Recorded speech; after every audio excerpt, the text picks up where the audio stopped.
உண்மை தாம்பத்தியம். அழைப்பு மணியின் ஓசையை கேட்டு கதவை திறந்தவர் திகைத்தார்.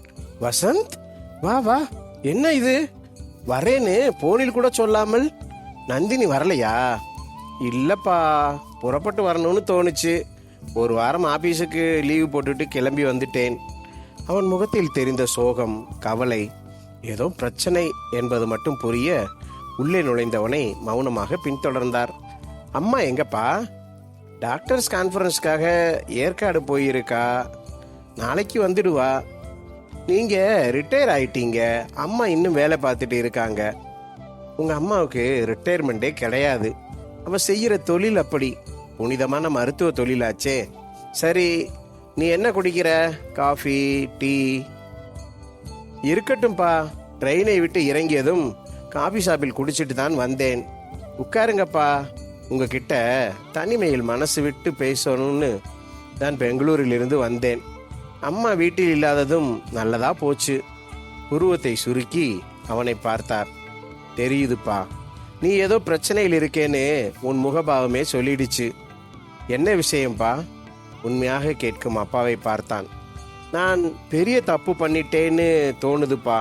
நந்தினிய நான் கல்யாணம் பண்ணினது என் வாழ்க்கைய நான் தொலைச்சிட்டனோன்னு பயமா இருக்குப்பா. 3 வருடமாக காதலித்து ஒருவரையொருவர் நன்கு புரிந்து கொண்டு இவளைத்தான் கல்யாணம் பண்ணிப்பேன் என்று திடமாக முடிவு செய்து அவன் விருப்பத்தின்படிதானே நந்தினியின் கழுத்தில் தாலி கட்டினான்.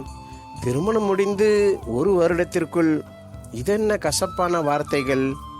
புரியாமல் அவனை பார்த்தார். ஆமாம்பா, என்னோட தனித்தன்மையை இழந்துட்டேனோன்னு தோணுது. எல்லாமே அவ விருப்பப்படித்தான் நடக்கணும்னு எதிர்பார்க்கிறா. தானும் சம்பாதிக்கிறோங்கிற திமிர் அவ உடம்புல ஊறி போயிருக்கு. வெளியே போறது வர்றது, சமையல் எல்லாமே அவ விருப்பம்தான். அது மட்டும் இல்லை, நானும் வேலைக்கு போறவ, நீங்களும் வீட்டில் வேலைகளை பகிர்ந்துக்கணும்னு கட்டாயப்படுத்துறா. அவளோட போராடி தோத்து போயிட்டேன்பா. எது பேசினாலும் அது விவாதமாக மாறி சண்டையில் தான் முடியுது. என்னோட ஒத்து போகிற எண்ணம் அவ மனசுல துளி கூட இல்லை. பேசாம நல்லபடியா 2 பேரும் பிரிஞ்சுடுறது தான் நல்லதுன்னு எனக்கு தோணுது. வசன், உன் மனசுக்கு பிடிச்சவளைத்தான் உன் விருப்பப்படி கல்யாணம் பண்ணிக்கிட்ட. நாங்க எந்த காலத்திலும் உன் விருப்பத்துக்கு தடை சொன்னதில்லை. இப்பவும் நான் உனக்கு புத்திமதி சொல்லணும்னு நினைக்கல. இது உன் மனசு சம்பந்தப்பட்ட விஷயம். அடுத்தவங்க சொல்லி அதை சரிப்படுத்த முடியாது. நீ புறப்பட்டு வந்ததும் நல்லதா போச்சு. தனிமை தான் நல்ல விதமாக யோசிக்க வைக்கும். என்னை பொறுத்தவரை உன் மேலேயும் நந்தினி மேலேயும் எந்த தப்பும் இருக்கிறதாக தோணலை. எந்த முடிவுக்கும் உடனே வந்துடக்கூடாது வசந்த். யோசனை பண்ணி முடிவு பண்ணலாம். வசந்த், என்னடா இது? நீ மட்டும் புறப்பட்டு வந்திருக்கே, நந்தினியை கூட்டிட்டு வரக்கூடாது? அவளை பார்த்து எத்தனை நாளாச்சு. வேலை வேலைன்னு உடம்ப கெடுத்துக்கிறாளா? அடுத்த முறை அவசியம் அவளையும் கூட்டிட்டு வாப்பா. மருமகளை பற்றி ரேவதி விசாரிக்க மௌனமாக இருந்தான் வசந்த். இன்னைக்கு நான் ஹாஸ்பிட்டலுக்கு லீவ் போட்டிருக்கிறேன். இன்றைக்கு சமையல் உன்னோட ஸ்பெஷல். ஃப்ரைட் ரைஸ், பன்னீர் பட்டர் மசாலா, ஓகேவா? கலகலப்பாக பேசும் அம்மாவை பார்த்தான். அம்மா எவ்வளவு நல்லவள்! இந்த வயதிலும் சுறுசுறுப்பாக இயங்கி அடுத்தவர் மனம் கோணாமல் பேசும் அம்மா. உன்னிடம் நந்தினியை பிரிய போகிறேன் என்பதை எப்படி சொல்வேன்? மனம் தவித்தது.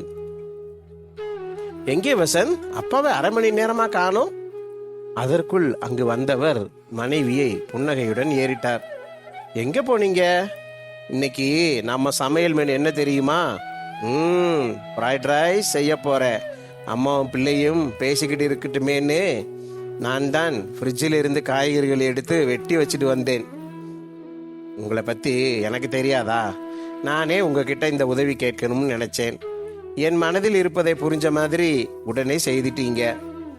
அம்மாவும் அப்பாவும் இப்படி அந்யோன்யமாக பேசிக்கொள்வது மனதுக்கு எவ்வளவு இதமாக இருக்கு. எனக்கும் நந்தினிக்கும் ஏன் இந்த ஈடுபாடு இல்லாமல் போய்விட்டது? சாயந்தரம் அப்பா வாக்கிங் சென்றிருக்க தோட்டத்தில் அம்மாவுடன் காற்றாட அங்கிருந்த நாற்காலியில் உட்கார்ந்து கொண்டான். மகனை பார்த்து புன்னகைத்தவள், சொல்லு வசந்த், அப்புறம் உன் லைஃப் எப்படி போய்கிட்டு இருக்கு? நந்தினி என்ன சொல்றா? நான் ஒரு பைத்தியம். 3 வருஷமா ஒருத்தர் விரும்பி கல்யாணம் பண்ணிட்டு இருக்கீங்க. நிச்சயம் உங்க வாழ்க்கை சந்தோஷமா போயிட்டு இருக்கும்னு எனக்கு தெரியும். தேவையில்லாமல் கேட்கிறேன். அது சரி, நீ மட்டும் வந்திருக்கிறதுக்கு நந்தினியை கூட்டிட்டு வந்திருந்தா மனசுக்கு நிறைவா இருந்திருக்கும். அம்மா, உன்கிட்ட ஒரு விஷயம் கேட்கணும். அப்பாவை பத்தி நீ என்ன நினைக்கிற? 30 வருஷ தாம்பத்தியத்தில் உனக்கு முழு நிறைவு கிடைச்சிருக்காமா?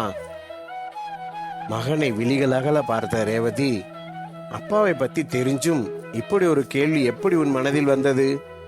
என்னை பார்த்தா நிறைவா வாழற மாதிரி தெரியலையா? அதுக்கு இல்லம்மா, உங்க இளமை கால வாழ்க்கை எனக்கு தெரியாது இல்லையா? அந்த காலத்தில் நடந்த சில சம்பவங்கள், மனசுக்கு நெருடலான விஷயங்கள், ஒருத்தர் கருத்து வேறுபாடு, இப்படி எதுவும் உன் வாழ்க்கையில் நடந்ததா? அப்பா உன்கிட்ட எப்படி நடந்துகிட்டாருன்னு ஒரு ஆர்வத்தில் கேட்டேன். புரியுது வசந்த், உனக்கு தெரியாத சில விஷயங்கள் எங்க வாழ்க்கையில் நடந்திருக்கும்னு நினைக்கிற. அதையெல்லாம் எப்படி சமாளிச்சேன்னு கேட்க வர்ற, அப்படித்தானே? அந்த விஷயத்தில் நான் ரொம்ப கொடுத்து வச்சவ வசந்த். உன் அப்பா மாதிரி ஒருத்தர் கணவனா கிடைச்சதுக்கு நான் கொடுத்து வச்சிருக்கேன். எனக்கு கல்யாணம் ஆனப்ப 18 வயசு. எனக்கு படிப்பின் மேல் இருக்கிற ஆர்வத்தை பார்த்து உன் அப்பா தான் என்னை மெடிக்கல் காலேஜில் சேர்த்து படிக்க வச்சார். என் முன்னேற்றத்தை பார்த்து உண்மையில் சந்தோஷப்பட்டார். கடைசி வருஷம் படிப்பு முடியும் சமயம் நீ பிறந்தே. உன்னை நான் வளர்த்தேன்னு சொல்றதை விட இரவு பகலா கண் விழிச்சு அவர்தான் உன்னை வளர்த்தார்னு சொல்லணும். ரேவதி, நீ ராத்திரியில் கண் முழிக்க வேண்டாம். குழந்தை அழுதா நான் பார்த்துக்கிறேன். படிச்சுக்கிட்டு வீட்டு வேலையும் பார்த்து சிரமப்படாதே. ராத்திரி நல்ல தூக்கம் இல்லாட்டி உடம்பு கெட்டுடும். நீ ரெஸ்ட் எடு ரேவதி என்பார். உங்க அப்பாவின் அன்பான வார்த்தைகள் எனக்கு நிறைய தைரியத்தையும் ஊக்கத்தையும் கொடுத்துச்சு. இன்னைக்கு சொசைட்டியில் நான் ஒரு நல்ல டாக்டர்னு பேர் வாங்கினதுக்கு காரணம் உங்க அப்பா தான்.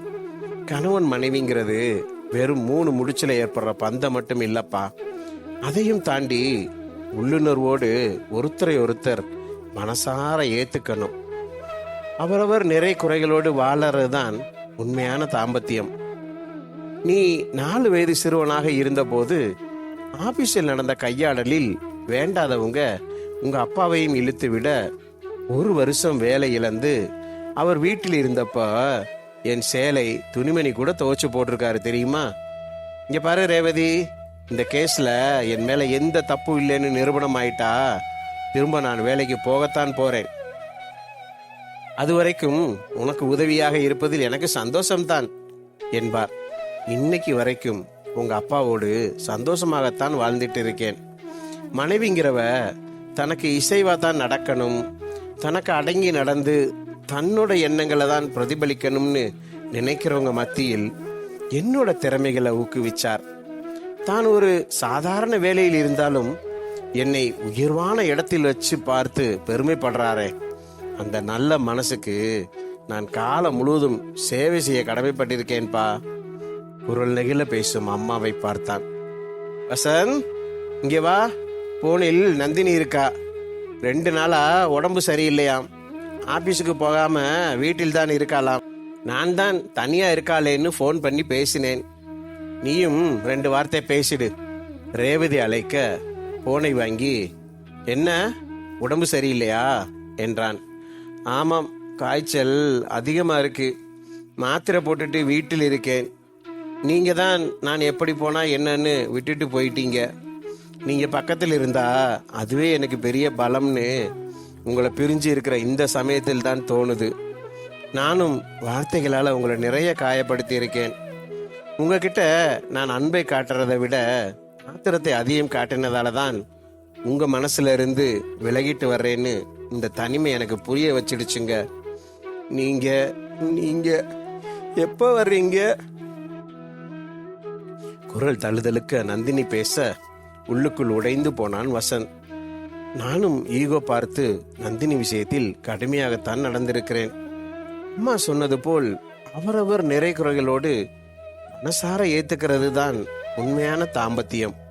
நானா நீயாங்கிற போட்டிக்கே இதில் இடமில்லை.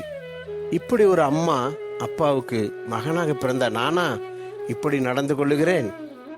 என்னங்க பேச்சையே காணோம், இன்னும் என் மேல இருக்கிற கோபம் குறையலையா? சாரிங்க.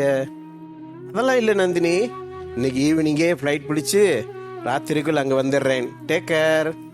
என்றும் இல்லாத அன்பும் பாசமும் பொங்க பழைய வசந்தாக மகன் பேச அவன் மனதில் ஏற்பட்ட சலனங்களும் சஞ்சலங்களும் மறைந்து விட்டதை புரிந்து கொண்டார் அப்பா. அவன் அருகில் வந்து அன்புடன் அவனை தட்டி கொடுத்தார். நண்பர்களே, தொடர்ந்து இந்த கதையை குறித்த உங்கள் கமெண்ட்டுகளை கீழே பதிவிடுங்கள்.